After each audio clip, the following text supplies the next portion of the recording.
Stock market में कभी ना कभी तुमने ये चीज़ तो नोटिस की होगी कि प्राइस अपवर्ड डायरेक्शन में मूव कर रही होती है और सडनली एक जोन से होकर प्राइस क्रैश होने लग जाती है। ऐसा क्यों? ये कोई कोइंसिडेंस नहीं है। इसे स्टॉक मार्केट की दुनिया में कहते हैं support and resistance. High probability zone कैसे आइडेंटिफाई करना है और फेक ब्रेकआउट से कैसे बचना है, ये तुम इस वीडियो के एंड तक सीख जाओगे। तो बिना टाइम वेस्ट किए शुरू करते हैं। सो अभी हम चार्ट पर आ चुके हैं और मैं तुम्हें सपोर्ट और रेजिस्टेंस ड्रॉ करके दिखाऊंगा। सबसे पहले हम ट्राई करेंगे एक रेजिस्टेंस जोन फाइंड आउट करने की।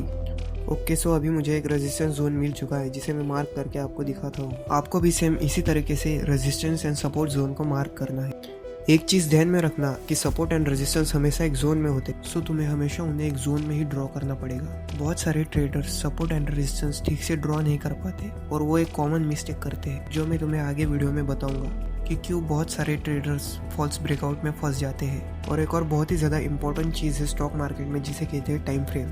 अगर तुम एक डे ट्रेडर हो, टाइम फ्रेम तुम्हारे लिए बहुत ही ज़्यादा इंपॉर्टेंट चीज़ है। और एक डे ट्रेडर के लिए बेस्ट टाइम फ्रेम क्या हो, ये चीज़ मैंने वीडियो में आगे बता रखी है। तो देखो, अभी मैंने रेजिस्टेंस लेवल ड्रॉ कर दी 1 आवर टाइम फ्रेम पे। जैसे कि तुम देख ही सकते हो कि प्राइस कैसे एक पर्टिकुलर जोन से बाउंस बैक होकर नीचे की साइड जा रही है। तुम भी कुछ ऐसे ही चार्ट्स पर सपोर्ट एंड रेजिस्टेंस ड्रॉ कर सकते हो।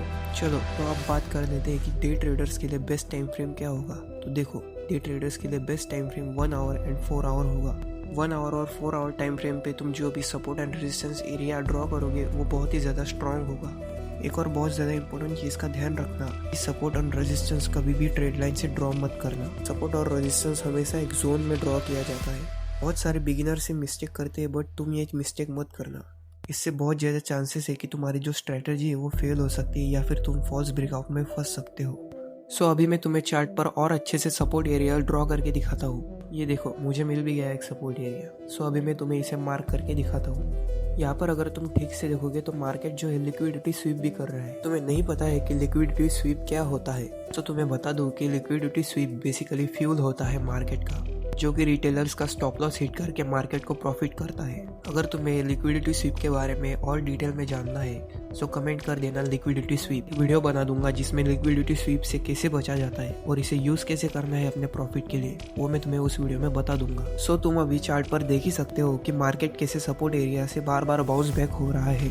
और मैं तुम्हें यही सजेस्ट करूंगा कि तुम जो भी लेवल्स मार्क कर रहे हो वो हमेशा एक हायर टाइम फ्रेम पर ही मार्क करना, जैसे कि 1 hour and 4 hour time frame पर ही मार्क करना। जब तुम हायर टाइम फ्रेम पर जोन्स मार्क करते हो तो उनकी एक्यूरेसी और भी ज़्यादा बढ़ जाती है। ये सारी चीज़ें किसी नोटबुक में नोट डाउन कर लेना। ये सारी चीज़ें तुम्हें तुम्हारी ट्रेडिंग जर्नी में बहुत ही ज़्यादा काम आएगी, इसलिए इसे नोट डाउन कर लेना और इम्पोर्टेंट करके मार्क कर देना। अभी मैं तुम्हें एक और सपोर्ट एरिया चार्ट पर ड्रॉ करके दिखाता हूँ।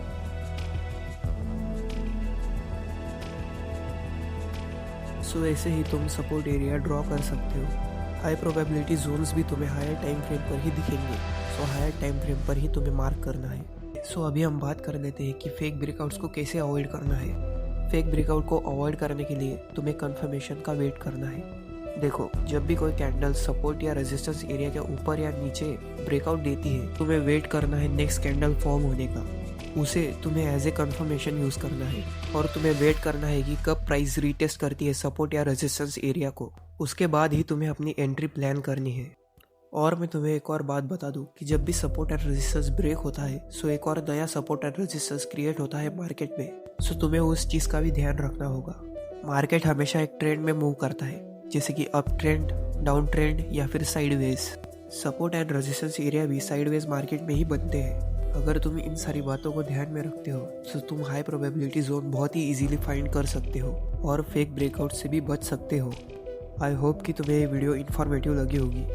वीडियो को लाइक और शेयर कर देना और चैनल को सब्सक्राइब भी कर देना। ऐसी ही और इन्फॉर्मेटिव वीडियोस फ्यूचर में आती रहेगी।